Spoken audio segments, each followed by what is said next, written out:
Time as meaning of life. Free will decisions can be viewed as input, output, and the processing of time, so that the life experience of a living creature can be viewed as a matter of organizing and managing time. In other videos, I have described how to Somis, the science of angels, there is a lock that is your conscious awareness that makes free will decisions, versus a Sus that is your automatic reflexes shaped by your past experiences. For example, when you tell your body to walk, your consciousness does not need to concentrate on controlling individual muscles in your legs to walk. Instead, you give your body a command to walk, and it walks if it is capable. As such, your locked consciousness can be viewed like a pilot inside a Sus vehicle capable of various reflexes, and the difference between lock and Sus can be simplified as your mind versus your body.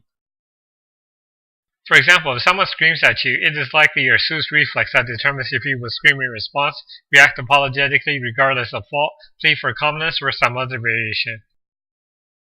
And your reflexive response might have been learned from your past, like your childhood, such as learned by getting what you want from your parents, and then become hardwired as part of your reflexes, such as via neural connections in your brain. As discussed in other videos, your bodily reflex can occur so quickly it can feel out of control, such as instinctively yelling at someone so that only after you calm down later might you feel regret and say things in retrospect like, "I lost my temper." As such, your locked mind might not always be in control of your Sus body, especially when things happen quickly, meaning your Sus body might respond reflexively before your locked mind has a chance to think. Discussed in other videos, people like athletes, karate students, law enforcement, and soldiers will drill and train their reflexes so that they will know how to instinctively react to real-life situations, and your emotional reflexes work in a similar way. For example, it might be your emotional reflex to smile during conversations, such as because you subconsciously notice it makes conversations pleasing, but you might not smile at everyone, so how does the past get translated into reflexes? As you know, past events are stored in your mind as memories and experiences, which is the act of folding time into something smaller, manageable, and expedient. In essence, your mind will summarize an experience with an impression, such as so you will form an impression of a person, place, objects, etc., along with mental processing and translation, like whether you liked or disliked that experience. And impressions can save you time in making future decisions, such as so you can, for example, smile at one person you like or avoid another person you don't like to spare yourself future pain and trouble. Across time, you might not recall why you liked or disliked someone because your memory has folded up time, so in order to recall, you can focus on unfolding the memories to recall the details, as if impressions are the tips of hidden icebergs. In practice, your impressions can become your personal biases and prejudices, and can become obvious through your tone, behavior, and attitude, especially across time when you forget why you liked or disliked something or someone.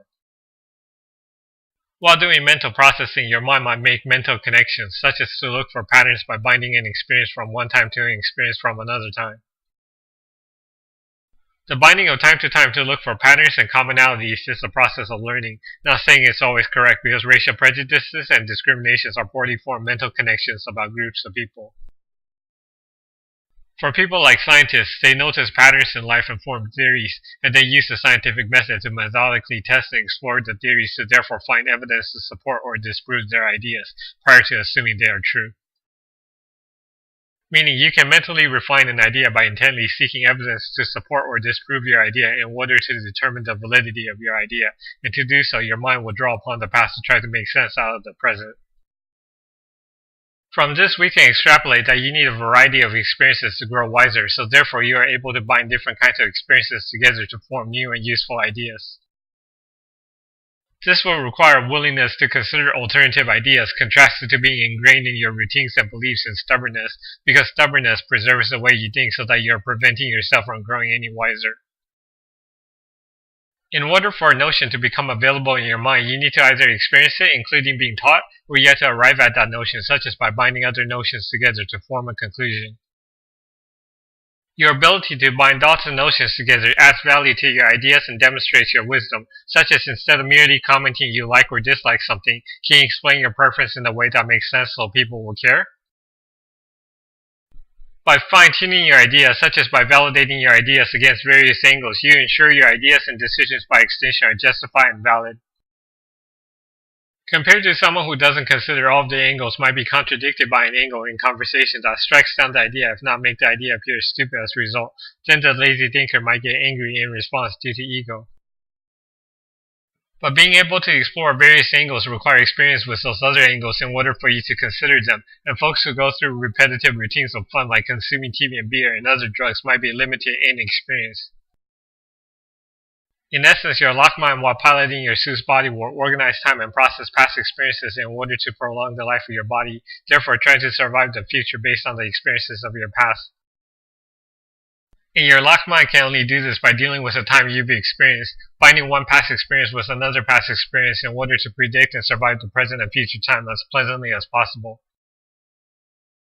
So by understanding how the locked mind will process past experiences to manage the future, then we can extrapolate that the more you enrich and empower your mind, the better your future can become, like the expression, knowledge is power. And there should logically be an exponential effect where mental breakthroughs can lead to more mental breakthroughs, making you wiser and wiser as a result.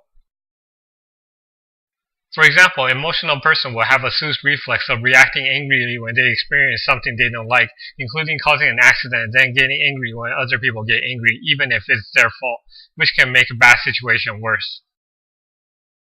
Meaning emotions can get in the way of thinking, therefore prevent a person from acting rationally and objectively, therefore trigger selfish reactions as a result, and emotions tend to rise when your ego feels impeded, such as while not getting what you want. If you tend to be emotional now and want to change yourself to stay calmer in the future in order to think and act rationally, how can you mentally train yourself? You can do so by trying to anticipate the future, such as by planning for all of the possible outcomes and planning how you will react, so when the anticipated scenario occurs, then your reflexive reaction is already rehearsed. Examples include rehearsing speeches in front of friends to fight the reflex of nervousness, or rehearsing possible questions and answers prior to a job interview, or premeditating what to say during a confrontation that you know will get emotional.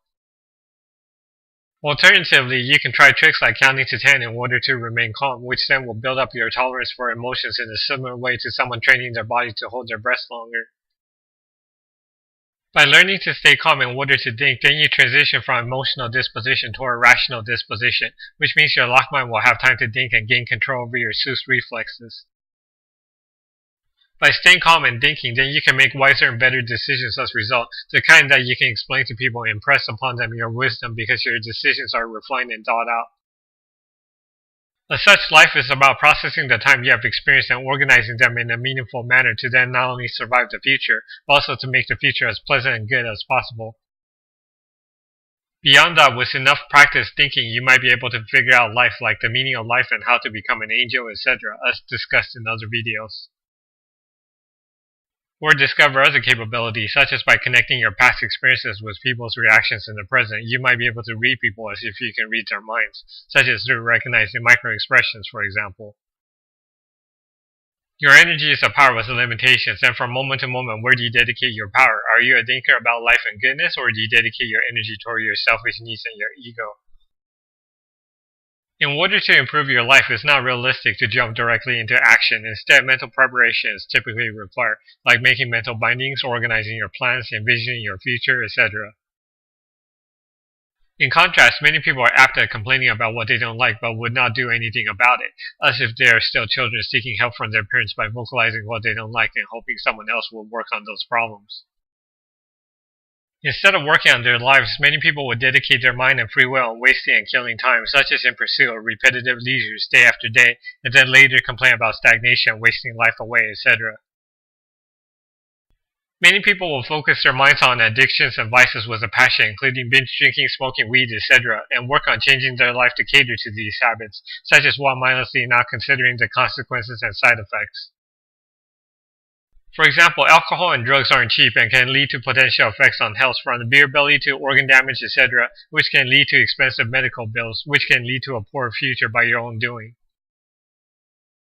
Perhaps people are willing to spend money to have fun, but diversion of money will limit funds for the home, vehicle, credit card bills, etc., to then later feel the hardship of life and respond by wanting to buy more drugs to escape their self-created hell. So with your free will, you can spend time to organize your life, enrich yourself, improve your life, etc., and produce results as a result, contrasted to the many people who kill time and then complain about the problems of their life.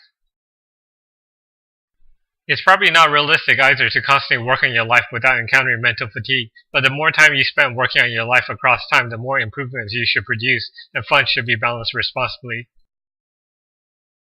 To organize your life, your mind can only take past experiences and make mental connections to plot and plan your future relative to your present reality, and you can only realistically make a limited number of changes to your life at a time.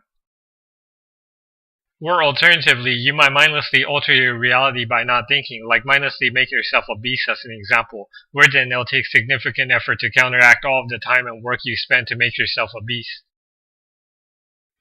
Ideally, it's easier to catch errors earlier before consequences pile up, and in order to catch errors earlier, you need to be able to anticipate them, such as with a sharp and wise mind.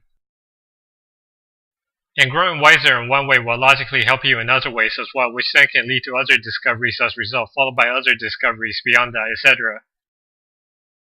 Should you be willing to try, perhaps you can spend time routinely asking questions like what flaws you can improve about yourself or what you can change about your life and why, perhaps keeping a journal so you can return to it later. Relative to the mind and body reality, you have to actually spend time and do work in order to produce results in your life, therefore improve your life by your design. And it takes time to change reality, like obesity as example, including the fact that an obese body takes time to produce, meaning it doesn't happen overnight by overeating a few meals, meaning it takes time to become obese as well as to fix it.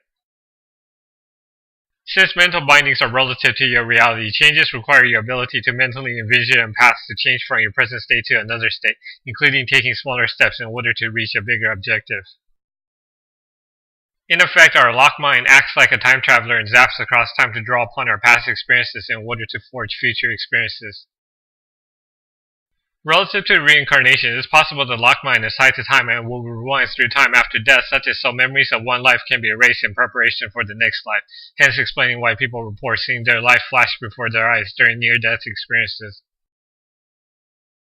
Meaning the locked mind might be a product of time or at least deals with time, hence why it seems to traverse time via memories and bind time together in order to make decisions to try to control the course of the future.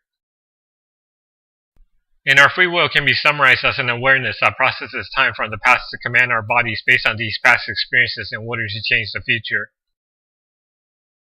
Hopefully from this description, viewers can see how your mind and free will work relative to time as well as how to improve your life by understanding this process. Thanks for watching.